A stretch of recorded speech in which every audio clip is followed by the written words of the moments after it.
Hello everyone, कैसे हैं आप। हम लोग एक्सरसाइज 3.1 कर रहे हैं और उसमें आज हम लोग देखेंगे सेवेंथ का फर्स्ट पार्ट। तो चलिए देखते हैं इस क्वेश्चन में क्या है और हम लोग को क्या फाइंड करना है।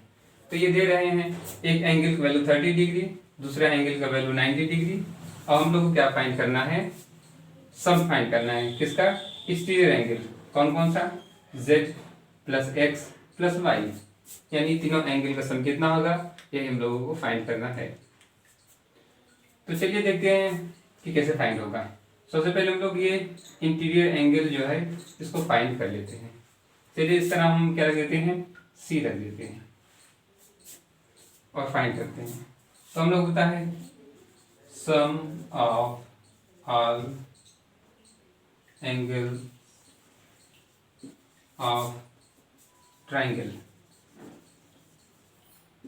Is equal to 180 degree.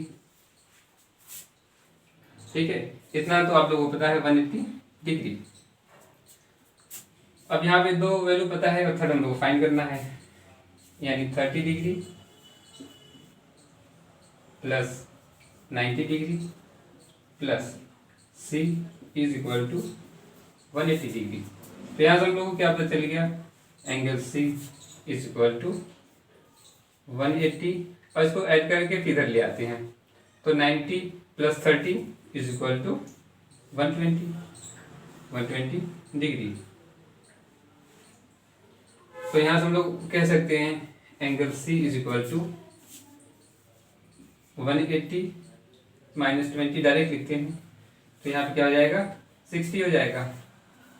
तो हम लोगों ने लिख दिया angle c is equal to 60 degree. तो इस तरीके से हम लोगों ने इंटीरियर एंगल सी को फाइंड कर लिया। अब हम लोग क्या फाइंड करना है, एक्स वाई और Z.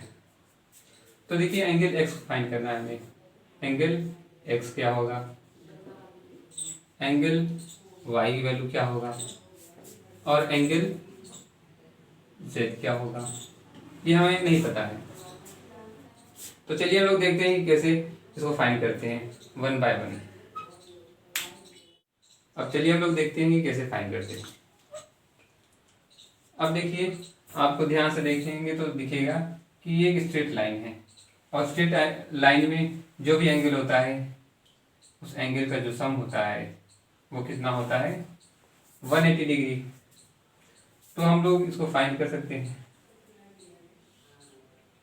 Angle z is equal to 180 degree minus 30 degree.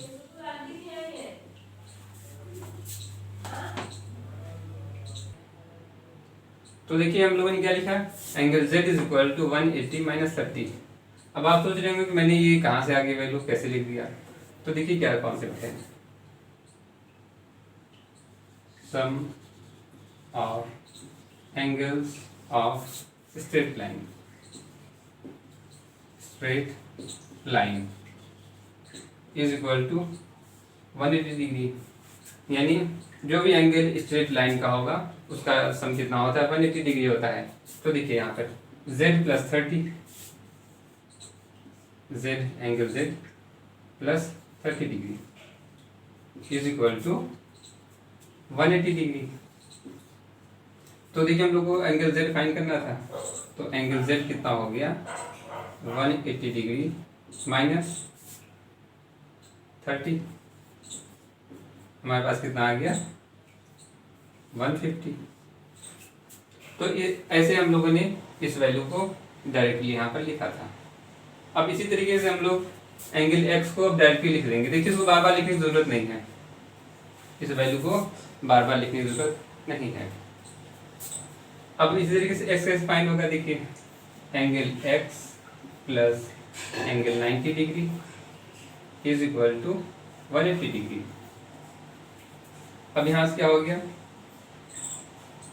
Angle x is equal to 180 degree minus 90 degree और इसको हम लोग माइनस करते हैं, कितना हो जाएगा, 0 यहाँ 0, 0 माइनस 0 0 हो गया, 18 माइनस 9 9।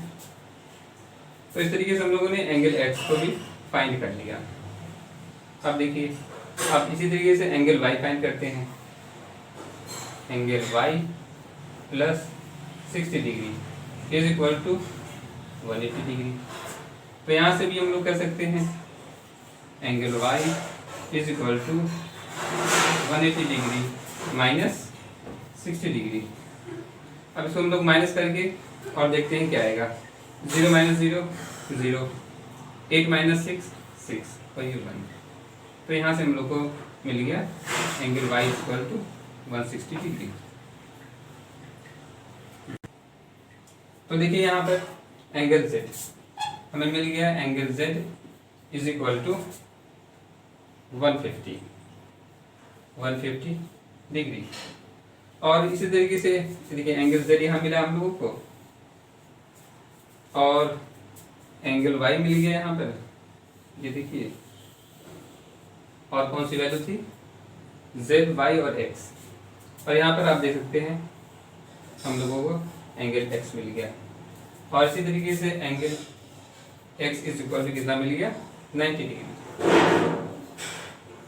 और angle y is equal to 160 degree. अब देखिए इन तीनों एंगल को हम लोग को ऐड कर देना है, तो हम लोग ऐड कर देते हैं angle x plus angle y plus angle z. इसको अगर हम लोग ऐड करें कितना हो जाएगा? देखिए 150 प्लस 90 प्लस 160। अब इसको हम लोग ऐड करते हैं, देखिए कितना आएगा? 0 आ गया। 9 प्लस 6 15, और 15 प्लस 5 कितना हो जाएगा? 15 प्लस 5 20 का 0 कैरी हमारे पास 2 आ गया। तो 2 प्लस 1 3 और प्लस 1 4, यानी 400 डिग्री। यानी x plus y plus z की वैल्यू कितनी जाएगी? 400 डिग्री। और x plus y plus z क्या था हमारा? Exterior angle of the triangle. अब हम लोग क्वेश्चन नंबर 7 का बी देखते हैं। इसमें हम लोगों को क्या फाइंड करना है? x plus y plus z plus डब्ल्यू। यानी यहाँ देखिए z हमारे पास है, यहाँ पर y है, यहाँ x है और यहाँ पर w है। तो इसमें हम लोगों ने सबसे पहले नेमिंग कर लिया। देखिए यहाँ पर नेमिंग करके a लिख दिया, यहाँ b लिख दिया, यहाँ c लिख दिया, यहाँ d लिख दिया, जिससे एंगल को फाइंड करना आसान होगा। तो हमें सबसे पहले क्या फाइंड करना है? z। चलिए देखते हैं कैसे फाइंड होगा। हमें बता देखिए AB क्या है? एक स्ट्रेट लाइन है। AB is a straight line.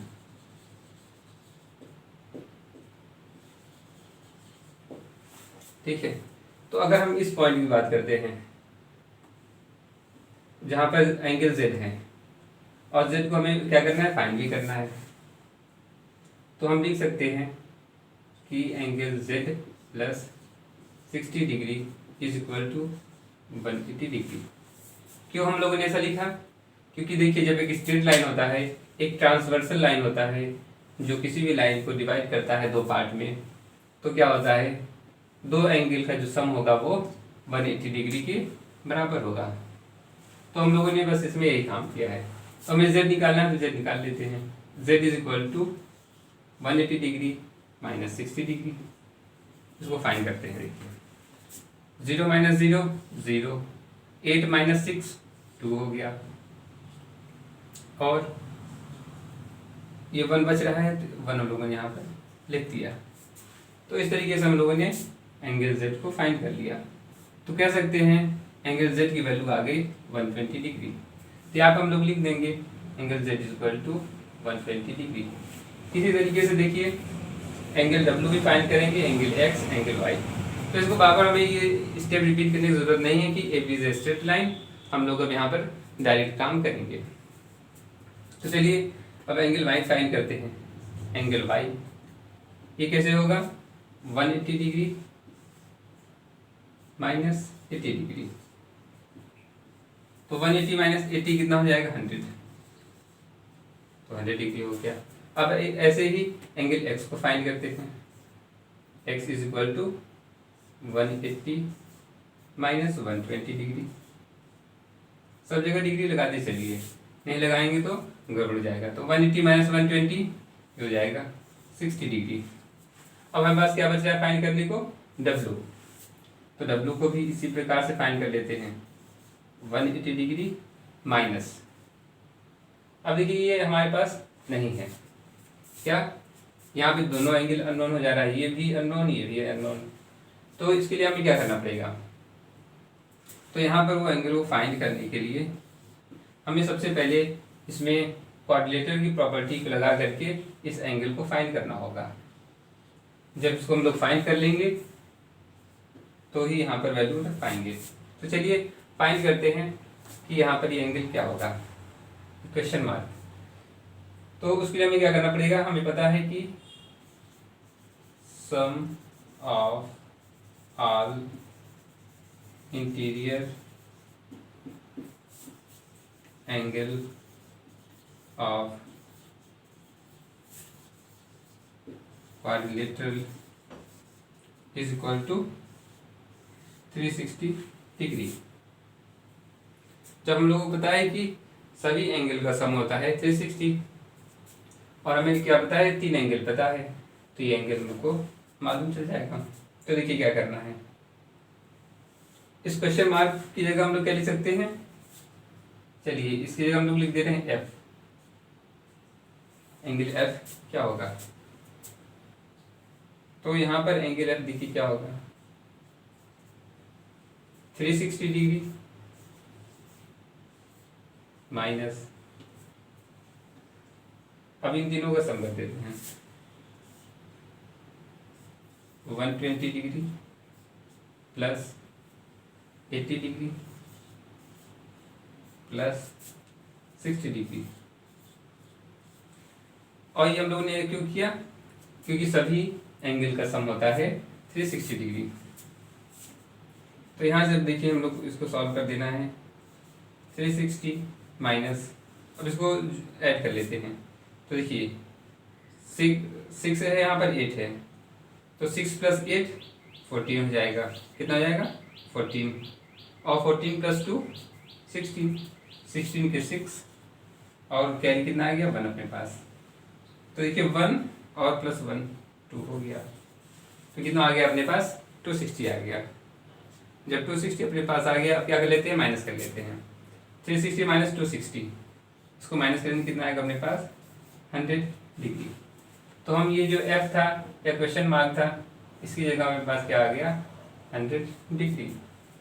तो देखिए अब इसको हम यहाँ से मिटा देते हैं, यहाँ हम लोग क्या मिल जाएगा 100 डिग्री। तो 180 माइनस 100 कितना हो गया 1, यहाँ हो जाएगा 80 डिग्री। और हम लोग को फाइंड क्या करना था, angle x plus y plus z plus डब्ल्यू। तो अब चलिए फाइंड करते हैं, angle x plus y plus z plus डब्ल्यू, सब वैल्यू पुट करते हैं और ऐड कर देते हैं।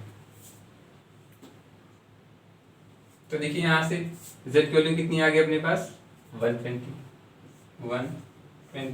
डिग्री प्लस y अपने पास कितनी आ गई 100 आ गई,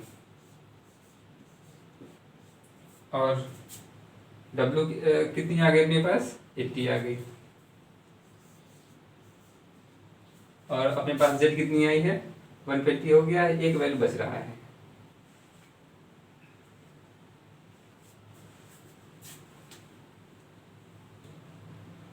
एक वैल्यू ये x की है 60 डिग्री, इसको हम लोग लिख देते हैं 60। अब सभी को ऐड कर देना है और आंसर फाइंड कर लेना है। तो आप लोग हमें कमेंट सेक्शन से बताइएगा कि angle x plus y plus z plus डब्ल्यू की वैल्यू क्या होगी। तो दोस्तों मैं उम्मीद करता हूँ कि आपको ये क्वेश्चन समझ में आया होगा, और इसी के साथ ये बात आप लोग और ध्यान दीजिएगा, आप लोगों ने जितनी प्रॉपर्टीज़ पढ़ी हैं उसको बार बार रिवाइज करिए और एक जगह अलग नोट बना के उसको लिख लीजिए। जैसे कि हम लोगों ने एक प्रॉपर्टीज़ यहाँ पढ़ी है और दूसरी प्रॉपर्टीज़ ये पढ़ी है, इसी तरीके से पिछले लेक्चर में भी कई सारी प्रॉपर्टीज़ पढ़ी हैं।